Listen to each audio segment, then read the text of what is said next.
She was trying to bring multiple legal conclusions in her affidavits, which, like I said, they could be dead on, pure, accurate, pure gold. So what? They don't recognize them. They can't. Why? Because we don't see anywhere where you're a licensed attorney in the state of Ohio. Sure. And what's funny is the lady should have just said, well, where's the licensing agency in Ohio? Where do I pick up one of these licenses? Can you show me what a license, a state of Ohio license card looks like? You know? Can you show me what one looks like? You know, like Mr. Lloyd over there, can you show me your ID card? Can you show me your license card? Your bar card, yeah. No, not a bar card, a license. License card. Because you're going to have a bar card, you're going to have a union card, and then the bar association is the private association. Why do you think, like I tried to explain, it was funny that one guy was talking on Angela's show the other day, some guy named Darius, and I told him like 6 months, a year ago, I said, why didn't you apply for a charter to be the Bar Association of California? Because they failed to renew their charter back in 1939. Mm-hmm. So he's been asking people in California, he's been calling up, you know, the Supreme Court up there, the court clerks up there, he's calling up everybody, the Bar Association up there, and asking them these questions that I told him a year ago if they were true or not. And, you know, are you there? Yeah. Oh, okay. You know, it would have been nice if he mentioned, you know, Carl, you know, if he said, Carl told me, you know, to start asking about the Bar Association up here in California. But he's making it seem like it was his bright idea. But that's okay. At least he went in there and he's trying to figure out who the Bar Association was. So what was funny is the Bar Association, I explained to him like 6 months, a year ago, they're a private organization. Why do you think they don't want to be licensed by the state of California?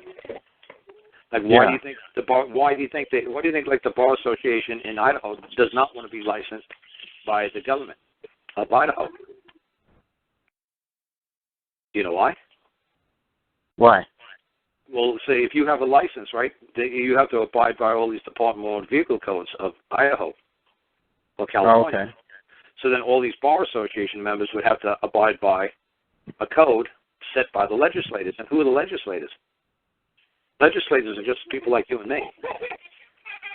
We get voted for Congress. You know, you could go vote to be a local congressman. You know, you got 25-year-old kids being congressmen up there, I'm sure, in Ohio, Idaho. Yeah. What do you do? Now, what if these kids, these 25, 30-year-old congressmen, all get together and say, we're going to control the Bar Association. We're going to say to tell the Bar Association what they can and cannot do because they have a license. The Bar Association is going to go nuts. It's like if the government tried to tell a Boy Scout Association what they can and cannot do. Well, you've got to put gay people in as troop leaders. You've got to let pedophiles become troop leaders, whether you like it or not. Yeah. Boy Scouts are going to go nuts. They're going to be like, no, this is a private organization, and the government is not going to tell us who we can and cannot have as a member. You're not going to tell us that this is how we're going to run our memberships. You are not going to tell us how we are going to establish our laws, our bylaws. If this is how we want to play the game, this is how we're going to play. We're a private organization.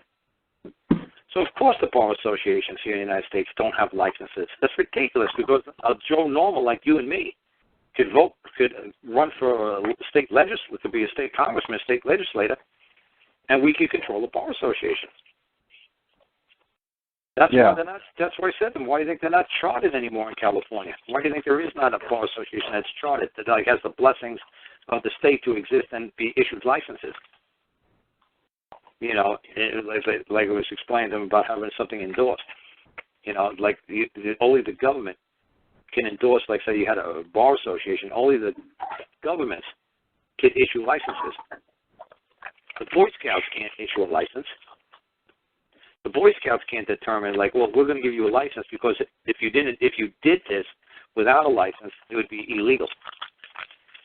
Who's the Boy Scouts to determine what's legal and what's illegal, what's lawful, what's unlawful? For their own members, yeah, but not for society. Sure. The Boy Scouts just can't start rounding you up and just start saying, well, you broke our laws. What laws? The bylaws of the Boy Scout Association. We saw you litter, so we're gonna put you in a cage. We're gonna make you clean up the side of the highway. It's like, look, because the state law says that you can charge me $50 fine. Well, with the Boy Scout Association, that's 6 months in a little jail or 6 months hard labor cleaning up the highway. It's like, look, it's one cigarette butt. It's like, we don't care. It's our bylaws. This is how we roll. So the Bar Association can control their attorneys any way they want. They could disbar them or not disbar them. You could say, I want this attorney disbarred. Just like, well, that's up to the Bar Association. You're like, well, I'm going to write to my congressman. I'm going to write to my senator. I'm going to write to the president of the United States. I'm going to write to the governor. I want this guy disbarred. What do they always tell you? Go make a complaint to the Bar Association. Yeah. It's like, oh, please. They're not going to do anything to him. It's like, that's right. They're not going to do a damn thing to one of their own members. No. If anything, they'll give him a medal. They'll say, you did a great job effing that man. Yeah, the only time they disbar a member is when he goes against the bar. Yeah. Right. But if he actually goes to court and says, they're going to love it. They'll say, oh, look, you knocked that man out of his status and you made him a person. Oh, you took that man out of his crazy beliefs and you made him a defendant. You made him a person. Lovely. Yeah, you did what you were supposed to do. Right. You like I say to people all the time, like a public defender defends the public from a man making a lawsuit against the public. Yeah. Public defender's not there to defend you. He's there to defend the public. Yeah. He's not there to defend you. I was listening. Yeah, I was listening to you say that. That was really interesting. When you told that guy that. Yeah, because he was explained with the judge. Did the public defender explain to you all your rights that you're wavering? Did anybody force you to go into this agreement? Do you know what charges you're facing? Yeah. And, 99% of the people, I guarantee, is like, no, I have no idea the charges that I'm facing, but they say yes. Yeah. He says, okay, charges. It's like, okay, charges. Does that mean I owe a debt? And it's like, yes, you owe a debt to society. Where's the bill? Who's the man who's going to come forth and say that's a true bill? Who's going to say that bill is true? Who's going to come forth?